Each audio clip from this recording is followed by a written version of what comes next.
Trump tariffs. Trump tariff August 27వ తారీఖు నుంచి భారతదేశం మీద 50% టారిఫ్లు అమల్లోకి వచ్చినాయి. దీనివల్ల $60 బిలియన్ ట్రేడ్ మీద ఎఫెక్ట్ పడుతుందండి. దీనివల్ల $60 బిలియన్ ట్రేడు భారతదేశ ఎగుమతులు అమెరికాకి $60 బిలియన్ ఎగుమతులు $18 బిలియన్ తగ్గిపోతున్నాయంట. ఇది అంటే సుమారు ఎంత అంటే $42 బిలియన్ గంగలో పోసిన పన్నీర్లో పోసిన బూడిదలో పోసిన పన్నీర్లా తయారైపోతుందన్నమాట. అంటే భారతదేశం విపత్కర పరిస్థితిని చాలా సివియర్ కాన్సిక్వెన్సెస్ని ఎదుర్కోబోతుంది. ఇది చెప్పే రిపోర్ట్లు అనమాట.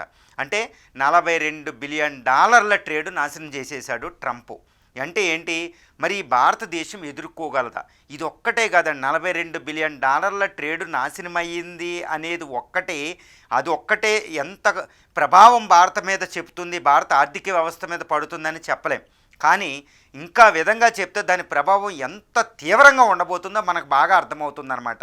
ఆ ప్రభావం ఎలా ఉండబోతుందంటే ముఖ్యంగా ఏ ఏ రంగాల మీద ఈ అమెరికా ఎగుమతులు, మనం ఎగుమతి చేసే రంగాలు ఏ ఏ రంగాల నుంచి ఎగుమతి చేస్తున్నామో ఆ రంగాలు దెబ్బతింటున్నాయో చూద్దాం. మొట్టమొదటి రంగం టెక్స్టైల్ అంటే వస్త్ర పరిశ్రమ. ఇందులో అప్పారాలు అంటే రెడీమేడ్ గూడ్స్ కోయంబత్తూరు రీజన్ నుంచి ఎక్కువ వెళ్తాయండి, ముంబై రీజన్ నుంచి, గుజరాత్ నుంచి.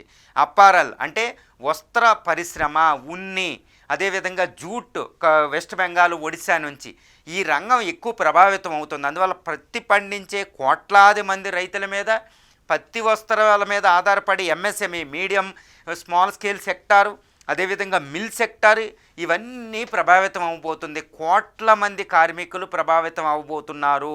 ప్రత్యక్షంగా ఇండస్ట్రియల్ సెక్టర్లోనే లక్షల మంది ప్రభావితం అవబోతున్నారు పత్తి వస్త్ర పరిశ్రమ.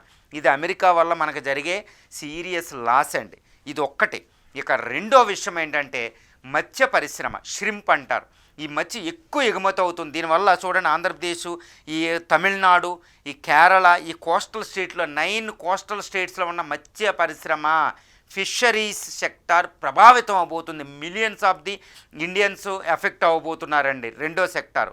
ఇక మూడో సెక్టార్ ఏంటంటే చాలా jewellery and diamond cutting industries. Gujarat, Maharashtra, ఈ డైమండ్ కేరళ ఈ ప్రాంతాల్లో ఈ జ్యువెలరీ ఆభరణాల పరిశ్రమలో కూడా ఎంతోమంది లక్షలాది మంది ఈరోజు ఎంప్లాయ్మెంట్ కోల్పోబోతున్నారు. ఇవి ప్రధానమైన సెక్టార్లు. ఇంకా ఎలక్ట్రానిక్స్ సెక్టార్ అని, సర్వీసెస్ సెక్టార్ అని, ఈ సెక్టార్స్ కూడా ఎఫెక్ట్ అవ్వబోతున్నాయి. అంటే $42 బిలియన్ ట్రేడ్ అనకూడదు, కోట్లాది మంది అంటే ప్రత్యక్షంగా లక్షలాది మంది అన్ఎంప్లాయీస్ అవ్వబోతున్నారండి, జాబ్లెస్ అవ్వబోతుంది.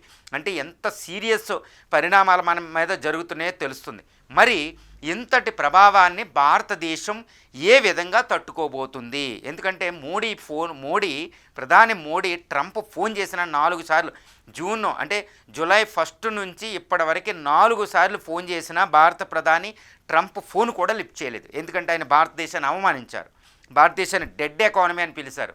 సరే నువ్వేం చేసుకుంటావు, ఎందుకంటే ట్రంప్ వెనక తగ్గేలే లేడు, మొండిఘటం. కాబట్టి భారతదేశం ఈ టారిఫ్స్ని తట్టుకోవడానికి డిసైడ్ అయిపోయింది. అంటే మోడీ మంత్రం ఏంటి, మోడీ మంత్రం ఏంటి, ఈ మంత్ర దౌత్యం ఎలా ఉండబోతుంది అనేది ఇప్పుడు మనం పరిశీలించాలి. అసలు మోడీ ఎలా తట్టుకోబోతున్నాడు, భారతదేశ ఆర్థిక వ్యవస్థ ఈ ట్రంప్ విధించిన ఆంక్షల్ని, టారిఫ్స్ ప్రభావాన్ని ఏ విధంగా తట్టుకోగలుగుతుంది? ఎస్పెషల్లీ 0 నుండి 0.5% ఆర్థిక వ్యవస్థ వృద్ధి రేటు కూడా తగ్గిపోబోతుందన్నమాట. కానీ భారతదేశం దగ్గర ఏదైనా మంత్రదండం ఉందంటే ఉంది. భారతదేశం చాలా ఈజీగా అమెరికా టారిఫ్లను తట్టుకోగలదు. ఏ విధంగా అంతకుముందు ఇలాంటి ఎక్స్పీరియన్స్లు జరిగినాయండి, ఆ తట్టుకుంది కూడా భారతదేశం.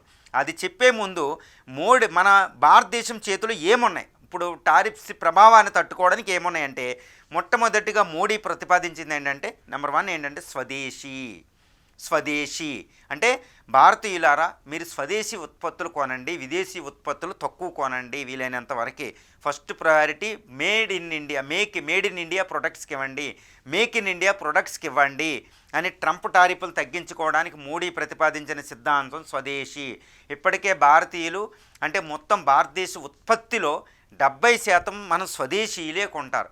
దాన్ని ఇంకొక 10% పెంచగలిగితే, ఏది ఫార్మాస్యూటికల్ అని, ఎలక్ట్రానిక్స్ గూడ్స్ అని, అదేవిధంగా ఇంకా ఎన్నో వస్త్ర పరిశ్రమకు సంబంధించిన విదేశీ వస్తువులు కొనకుండా, ఇది పెద్ద KFC లాంటి పెద్ద మెక్డొనాల్డ్కి వెళ్లకుండా ఇండియన్ ప్రొడక్ట్స్ కొనడం, తిండి పదార్థాలు, ఆహార పదార్థాలు అనేవి అప్పరల్లో భారత ఉత్పత్తులు కొనడం ఇవన్నీ మనం చేయగలిగితే భారతీయుడు కొంచెం సూపర్ మార్కెట్కి వెళ్ళినప్పుడు కొంచెం స్వదేశీ ఉత్పత్తుల మీద పెంచితే అదే బిగ్గెస్ట్ సొల్యూషన్ అంటండి. ఎందుకంటే 142 కోట్ల పాపులేషన్, దాన్నే మోడీ ఏమంటారంటే డెమోగ్రఫిక్ డివిడెండ్. మన దగ్గర మిడిల్ క్లాస్ మార్కెట్ ఉంది, world's 4th largest middle class market అండి. అందువల్ల ఇప్పటికే దీన్ని కొనగలిగితే భారత వృద్ధి రేటు అమెరికా టారిఫ్స్ని అసలు పట్టించుకోగల మనోళ్ళే $100 బిలియన్ పైగా కొంటారు. ఎస్పెషల్లీ దీపావళి, వినాయక చవితి ఇలాంటి పండగల కాలంలో ఎక్కువ, క్రిస్మస్ టైంలో వచ్చే పండగల్లో టాయ్స్ అని ఇవన్నీ ఇలా కొడితే మేక్ ఇన్ ఇండియా ప్రొడక్ట్స్ మొత్తం అసలు దాని గొడవే లేదండి. అది ఒక మంత్రం, తిరుగులేని మంత్రం స్వదేశీ అనేది. ఇక రెండో మంత్రం ఏంటంటే మోడీ మనకై చెప్పింది ఏంటంటే ట్రేడ్ డీల్స్. భారతదేశం ట్రేడ్ డీల్ కుదుర్చుకుంటుంది. అమెరికా బదులు ఇటు యూరోపియన్ యూనియన్తో ట్రేడ్ డిస్కషన్ జరుగుతుంది, అది ఫైనలైజ్ అయ్యి వచ్చేస్తుంది.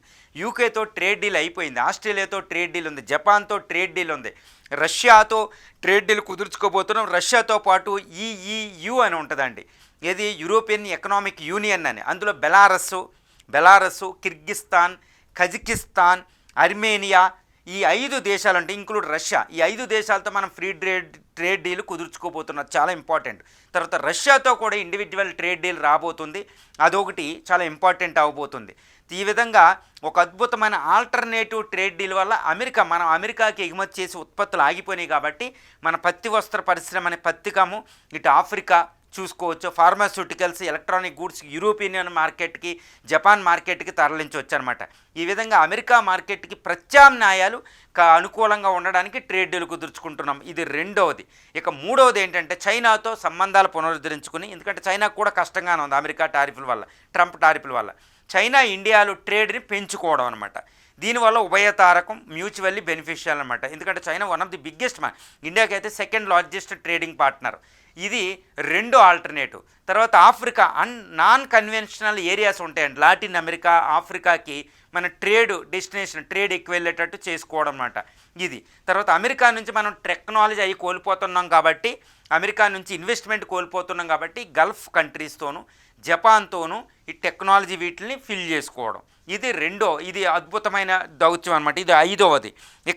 ఇక మిగిలిన విషయాలకు వస్తే మన ఇండియాలో రిఫార్మ్స్, ఎకనామిక్ రిఫార్మ్స్ ఉధృతం చేయడం అనమాట. ఎందుకంటే పెట్టుబడులు లాక్కోవాలి, కాంపిటేటివ్నెస్ పెంచుకోవాలి. అందుకే ఇండియా ఫైనాన్స్ మినిస్టర్ మనకి ఏం చేశారు, న్యూ ఐటీ అంటే ప్రత్యక్ష పన్నుల చట్టాన్ని తీసుకొచ్చారన్నమాట. దానివల్ల ఇన్కమ్ ట్యాక్స్లు పెరిగి ఈ కార్పొరేట్ ట్యాక్స్, ఇన్కమ్ ట్యాక్స్లు, పర్సనల్గా పే చేసే ట్యాక్స్లు ఎక్కువయ్యి ఆదాయం పెరుగుతుందన్నమాట.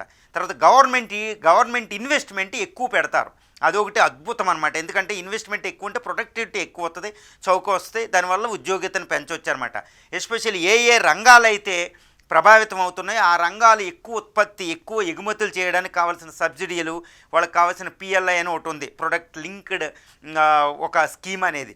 అలాంటి స్కీమ్లు అప్లై చేయడం వల్ల వాళ్ళు ఎగుమతిదారులు ఈజీగా వేరే కంట్రీలో ఆల్టర్నేటివ్ చూసుకోగలుగుతారన్నమాట ఈ మీన్ వైల్లో. ఇది ఒకటి. తర్వాత జిఎస్టీ రిఫార్మ్స్ అండి. ఈ జిఎస్టీ రిఫార్మ్స్ గత స్లాబ్స్ తగ్గించి కొంచెం రిఫార్మ్స్ క్రియేట్ చేస్తే పన్నులు తగ్గి వీళ్ళు పెట్టుబడుల అవకాశాలు పెరుగుతాయి అన్నమాట. తర్వాత ఫిస్కల్ పాలసీ, ఆర్బీఐ తీసుకొచ్చే monetary policy, government of India finance ministry తీసుకొచ్చే ఫిస్కల్ పాలసీ అంట, ద్రవ్య విధానం. ఈ రెండిట్ల మధ్య సమన్వయం వల్ల ద్రవ్యోల్బణం తగ్గి మీడియం లెవెల్లో ఉండి ఆర్థిక వ్యవస్థ అంతర్గతంగా కూడా స్ట్రాంగ్ అవ్వడం, వృద్ధి రేటు పెంపొందించడం, ఒక అద్భుతం తీసుకొస్తున్నారన్నమాట. ఇవన్నీ మనం అప్లై చేయగలిగితే అసలు ట్రంప్ టారిఫ్ల వల్ల మనం కోల్పోయే 60 బిలియన్ డాలర్లు మనకేం ప్రాబ్లం కాదండి, దానివల్ల 10 రెట్లు. సో దీనివల్ల నేనేం చెప్తాను అంటే ఇది ఒక అద్భుతంగా ట్రంప్ టారిఫ్ను తగ్గించుకోవచ్చు. అందుకని మోడీ ట్రంప్ పదే ఫోన్ కాల్ చేసినా పట్టించుకోకుండా మన దారిలో మనం చూసుకుంటున్నాం. ఇది ఒక వరమే అని చెప్పాలి. ఒక రకంగా ట్రంప్ టారిఫ్లు మన శక్తిని మనం తెలుసుకోవడానికి ఉపయోగపడిన ఒక అద్భుతమైన వరం అని అయితే నేను చెప్తాను. భారతదేశానికి అంతటి అంతర్గత శక్తి ఉంది. ఇక లాస్ట్గా ఇప్పుడు ట్రంప్ టారిఫ్ల వల్ల మనం $60 బిలియన్ కోల్పోతున్నాం ట్రేడ్, మనం వాళ్ళకి ఎగుమతి చేసేది. కానీ 1998లో మనం న్యూక్లియర్ టెస్టులు చేసినప్పుడు అమెరికా మన మీద ఆంక్షలు విధించినప్పుడు వాజ్పేయి గవర్నమెంట్ ఈజీగా తట్టుకుంది. అప్పుడు భారతీయులు కూడా అద్భుతంగా ప్రతిస్పందించారు. మిలీనియం బాండ్స్ అని రిలీజ్ చేసి $100 బిలియన్ ఇన్వెస్ట్మెంట్ పెట్టారు, వాళ్ళు ఈజీగా తట్టుకున్నాం. అప్పుడు అమెరికా దారిలోకి వచ్చి టాల్బోట్ అప్పుడు మన విదేశాంగ మంత్రితో డిస్కషన్ చేసి దారిలోకి వచ్చి 2008లో కేవలం 10 సంవత్సరాలు అది ఏం చేసుకుంది, న్యూక్లియర్ డీల్ కుదుర్చుకుంది. మన ఇండియాని ఒక రకంగా న్యూక్లియర్ పవర్గా అదే ప్రకటించేసింది. అది ఆ విధంగా దారిలోకి తెచ్చుకోవాలి, భారతదేశం దానికి నిలబడాలి. ఈ విధంగా తర్వాత ఎన్నోసార్లు ఇలాంటి ఆంక్షలు మనం తట్టుకున్నాం. కాబట్టి ట్రంప్ టారిఫ్లు it's not a big deal for India అండి. Indian economy has the innate energy, huge potential energy అనమాట. ఈ ఎనర్జీతో, ఈ పొటెన్షియల్ పవర్తో మనం ఈజీగా తట్టుకుంటాం. భారతీయుల్లో రీసెంట్గానే ఆపరేషన్ సింధూర్ జరిగినప్పుడు పొంగిన దేశభక్తి మరలా స్వదేశీ ఉత్పత్తులు కొనేటప్పుడు కూడా ఉండగలిగితే ఇది డెడ్ ఈజీ. అదే ప్రైమ్ మినిస్టర్ మోడీ గారు మనకు ఉపదేశించిన మంత్రదండం. ఈ మంత్రదండంతో ట్రంప్కి బుద్ధి చెప్పవచ్చు.